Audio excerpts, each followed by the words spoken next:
It's a really good question. I don't know enough about it for those last two, but I Mhm. certainly would say yes. It's one thing to have a plan and say, well, we need to mitigate. That's great. We need to reduce emissions.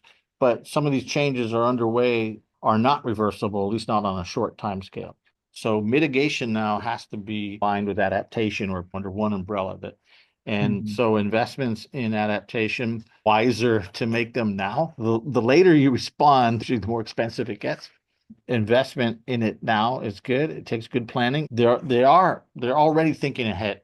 The city is already Mhm. thinking ahead. The city of San Francisco is responsible for 4 million metric tons of CO2 emissions as of 2022. However, when compared to the last 20 years, we find that San Francisco has reduced its carbon emissions by 48%, essentially cutting its carbon emissions in half in the last 20 years while supporting a 12% increase in population size, as well as a 200% increase in GDP. Reports on annual greenhouse gas emissions is a measure that the city of San Francisco has in place and provides the public, elected officials, and city staff with a current snapshot of San Francisco's air quality and environment status. From this, city officials can bring awareness as well as make plans of action. Some of these plans have included mandatory recycling and composting ordinances for residences and businesses to help reduce greenhouse gas, sustainable transportation initiatives to help replace cars with more sustainable transportation methods, and utilizing federal grants to help further electrify the city. One of the keys is the grid. I don't know all the details of this, but I know that the energy that sent to San Francisco has a lower carbon footprint than energy sent elsewhere.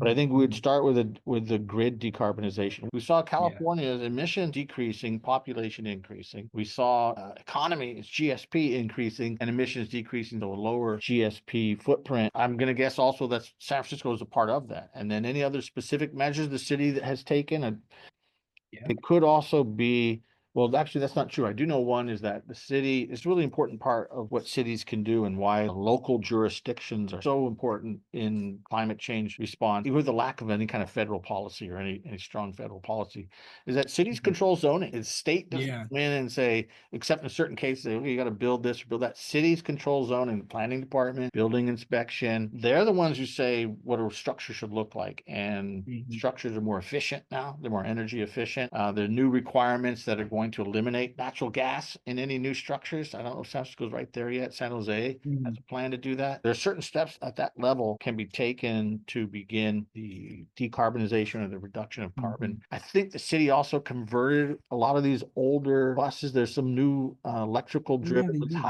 hybrid buses. And so there's been a conversion there. I don't know to what Mhm. extent. It'd be interesting to find out.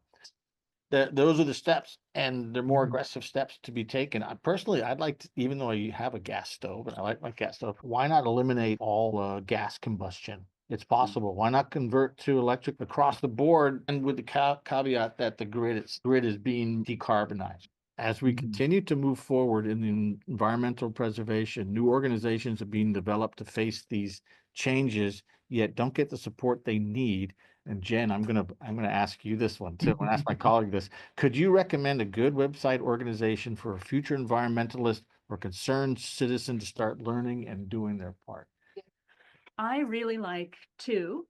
Mhm. There's a group called Project Drawdown. They are a group of scientists, well, I don't know, like 60 or 80 scientists who they really believe that we can stop and reverse climate change if Mhm. we do all the things that we already know how to do. Like we don't have to wait for some invention that Yeah. hasn't been invented yet. We have enough things that we know work. We Mhm. just have to do all of them. So their website lists the top 100 impactful changes that need to be made in order to stop and reverse climate change. And Project Drawdown is a great site, and their companion sibling site is called regeneration.org. And it Mhm. also lists 100 different kind of environmental solutions and how they're integrated. But I find it very hopeful and positive. A lot of times people can get really downtrodden when they think about environmental crises, but in order to like stay active and be motivated to do things, like we have to cultivate hope and like Mhm. remind ourselves that people are working on all these things and people are working on all these solutions, and find the ones that we really resonate with and want to do something about. I like that answer. Gonna go with it. San Francisco's fight against carbon emissions is far from over, but the progress we've made shows what's possible when a community comes together. Reducing emissions isn't just about saving the environment, it's about protecting our health, boosting our economy, and preserving the city for generations to come. Let's keep San Francisco a leader in sustainability and innovation, and thank you